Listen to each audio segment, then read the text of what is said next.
So before we continue into the video, a quick shout out to today's video sponsor, JerseyFIFA.com, the home of all of the greatest football kits. Whether that be the new latest releases or the old classic ones like this, Jersey FIFA has something for everyone, and now you can check it out yourself using the link in the description down below. And also make sure to use code JerseyFIFA for 10% off when you order. Hey guys, welcome back to the AJ Analysis channel, where today we've got something a little bit different. Now don't worry, we're still going to be looking at players which Ten Hag could sign for Manchester United. However, today we're going to be looking at some slightly different players. And the reason for that is because the European Championships for the under-21s begins today. And, you know, as someone who's trying to look for the next big talents in football, this is one of the best kind of competitions to be watching to see those big players. So today we're looking at 5 players that will be playing at the European Championships that Ten Hag should have his eye on and that Manchester United could potentially sign. Now, there are some kind of obvious talents at this tournament, the likes of Levi Colwill, but then also Maxence Kakare, Enzo Lefebvre, Kepren Thuram, people like that. We're going to try and avoid the most obvious ones. So what we're going to do is look at 5 other players outside of the top youngsters which Manchester United should be watching at this tournament. Now the first player on the list is Dutch 20-year-old goalkeeper Bart Verbruggen. Now the first thing that we need to say is that it does look like a move for Verbruggen is imminent, with Brighton very much there pouncing ready. So obviously that does kind of affect United's standpoint on the situation. However, if Manchester United can't get Diogo Costa or Onana, this is the next goalkeeper that they should be looking at, and there's a few reasons why. One of the main reasons though is because he is absolutely just the perfect modern day goalkeeper in the way that he plays. In terms of when he has the ball at his feet in possession, he's a very, very good passer. He's quite a technical goalkeeper. He's happy to kind of wait for players to press him and then beat that player before looking to pass. And he's also a very, very good short passer, keeping things simple, playing through the lines, but also then a very good long passer as well. So in terms of, you know, on the ball, does he kind of tick the box of a modern goalkeeper? He very much does. He's a very good passer of the ball. Now, those more traditional people will look at that and go, okay, it's one thing that he's good on the ball, but is he actually a good goalkeeper? You know, the fundamentals. Is he a good shot stopper? Things like that. Well, the answer is yes if we look at his stats from this season. In terms of in the Belgian league last season, he had the highest save percentage, saving 76.2% of shots that he faced. Now, I know that, you know, percentage of shots faced saved isn't the best metric in the world, because it doesn't take into consideration the value of the shot, the quality of the shot. However, it still gives us a good kind of base understanding that Verbruggen is a good shot stopper. However, don't worry, I do have a better stat for you, and that is in terms of post-shot XG goals against, outside not of Europe's top 5 leagues, but the next 8. In terms of that metric, Verbruggen ranks in the 99th percentile. He's in the top 1% for goalkeepers of post-shot XG saved outside of Europe's top 5 leagues, that next bracket, which includes the likes of the Portuguese League, Eredivisie, etc.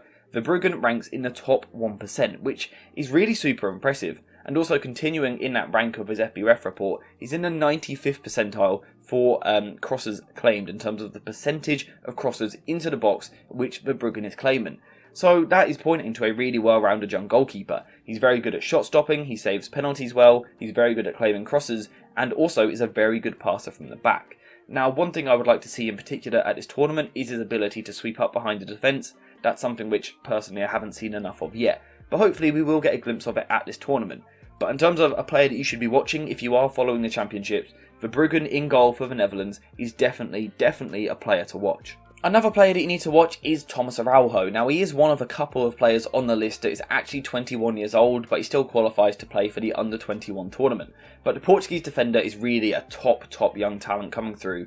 Guess where he's coming from? The Benfica Youth Academy. No surprise there, they constantly generate these brilliant young players. Thomas Araujo looks like the next one. Antonio Silva is the kind of one which is spoken about a lot. If he moves on, Thomas Araujo will come into the team. But potentially United could be looking at him. In terms of, you know, again being a modern day player, what is wanted in a centre-back, Thomas Araujo ticks every box, including the fact that he is absolutely lightning quick, recording the fastest sprint speed of any player in the Portuguese league last season, showing that this guy is absolutely rapid, which is needed in the modern day in a high line.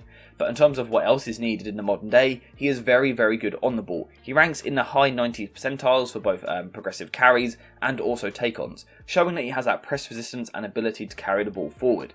On top of this, he's also a very good forward passer as well, more than capable of moving the ball forward through the lines, showing that in terms of, again, on the ball in possession, he is that modern day defender. He's very press resistant, he has this ability to carry the ball forward into midfield, and also the passing forward, he's a very good player. Plus, knowing the fact that he has brilliant recovery pace, he looks like a really good young defender that you should definitely be watching. Now, again, in terms of what I need to see more of at this tournament, is more of the defensive side of his game. Can he play in a high line? How aggressive is he in the way that he defends? How good is he in the air? Things like that are still things that we need to see at this tournament. But hopefully, if he's going to be in the starting 11, which he should be, giving him that exposure to kind of the world stage of football, everyone will be watching this tournament, then it will be interesting to see how he deals with the defensive side of the game. But this is definitely a young centre-back which you guys should be watching, and I'm pretty confident that United will have their eye on him as well. Now, another young centre-back which will definitely be watched by everyone in the world at this tournament is Giorgio Scalvini. Now, those of you that have been on the channel for a while will know that he is one of the very first players that I covered in the Scouting for United series. And I said to you guys that this season was going to be a big season for him, kind of breaking through properly into the Atalanta team. And that's been exactly the case. The team has really been built around him. Whether that be at times as a holding midfielder or more regularly as a centre-back, Scalvini has become a vital part of that Atalanta team. And it's clear to see why. He is absolutely brilliant. Of course, first thing we can see is that he has that versatility, playing in either midfield or centre-back. But his long-term future is almost certainly as a centre-back. He really is a specialist. And what I like the most is that since he's broken through for that Atalanta team, is that he is matching the physicality of, truly established senior footballers. This is a 19-year-old, but physically he is matching the best, the most physical forwards in the world. So that isn't an issue early on, which is really good to see. Sometimes young players take a bit of time to grow into their frame. Scalvini still has room to grow and be a bigger physical presence, but already he is coping with the physicality of the Serie A. Now, whilst having the physicality for the top level, he also has the reading of the game as well, proven by the fact that he ranks in the 97th percentile for interceptions.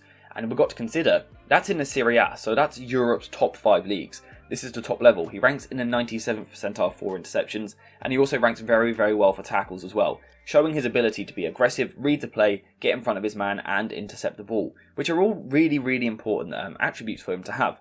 On top of that though, he's also very good on the ball. In the past 365 days, he ranks in the 98th percentile for progressive passes amongst centre-backs in Europe's top 5 leagues over the past year or so. Again, showing his quality on the ball. The fact that he is just 19 years old, starting week in, week out for Atalanta, tells you everything you need to know. He really is a top young player, and it's a matter of time before he gets the move. In terms of kind of the players on this list, this is probably the guy that I am most certain about will go on to have a career at the very highest level. He's a very good young defender. United will almost certainly have scouts watching him, but the problem is, I think all of the top clubs in Europe would, because he's such a good young player. He plays like a player well ahead of his years. Giorgio Scalvini is destined for the top, so if United are watching him, you guys should be watching him as well. Another player who will be watched by pretty much everyone is Gabri Veiga, the Spanish international. Now again, at 21 years old, Gabri Veiga is a player who is a bit more experienced than some of the other players at this tournament, but still, no doubt, has massive potential and the ability to go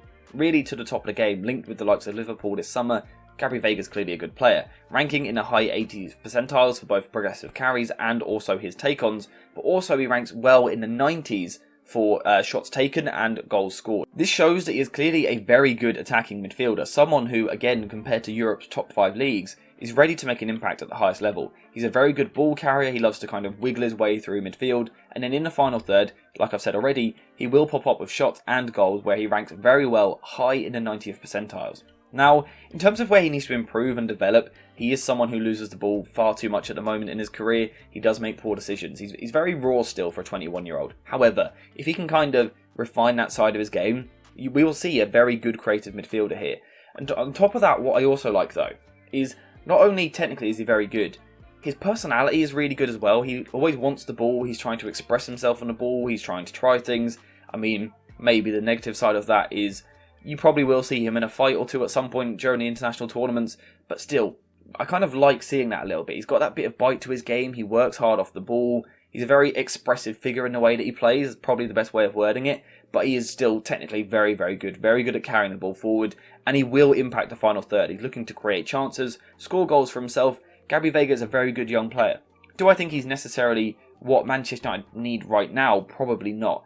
But in terms of someone that United will have their eye on, Vega will be one of them. And again, he's someone that you guys should be watching at this tournament because he is going to impress you. Now, probably the most established player on this list is Youssoufa Moukoko, a player who really could go to the very, very top of the game. And the reason that he is kind of one of the more established players is because in the Bundesliga this season, he already has 11 goal contributions from the total of 12.590s, showing his ability to affect the game at the highest level in big moments.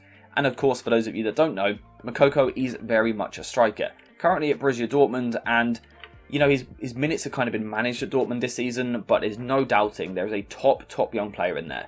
Ever since he was kind of in the under-15s, the under-17s, under-19s, Moukoko has been outperforming everyone in his age range. He's still 18 years old, and the people at Borussia Dortmund are kind of claiming that he's better than Erling Haaland was at that age. I believe Haaland said it himself also, which, you know, that kind of shows how good he is. In terms of his skill set, he's good at carrying the ball forward, he's a very decent dribbler, but what he loves doing is using his pace to get into shooting opportunities, where he is a lethal finisher in the final third.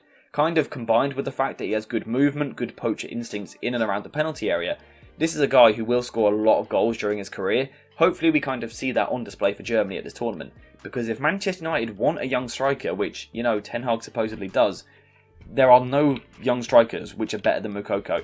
Is he completely well-rounded? No, he needs to work on his first touch, his hold-up play, his link play, things like that. But in terms of as a goal scorer, a pure out-and-out goal scorer, Moukoko is one of the very best in terms of the young age bracket.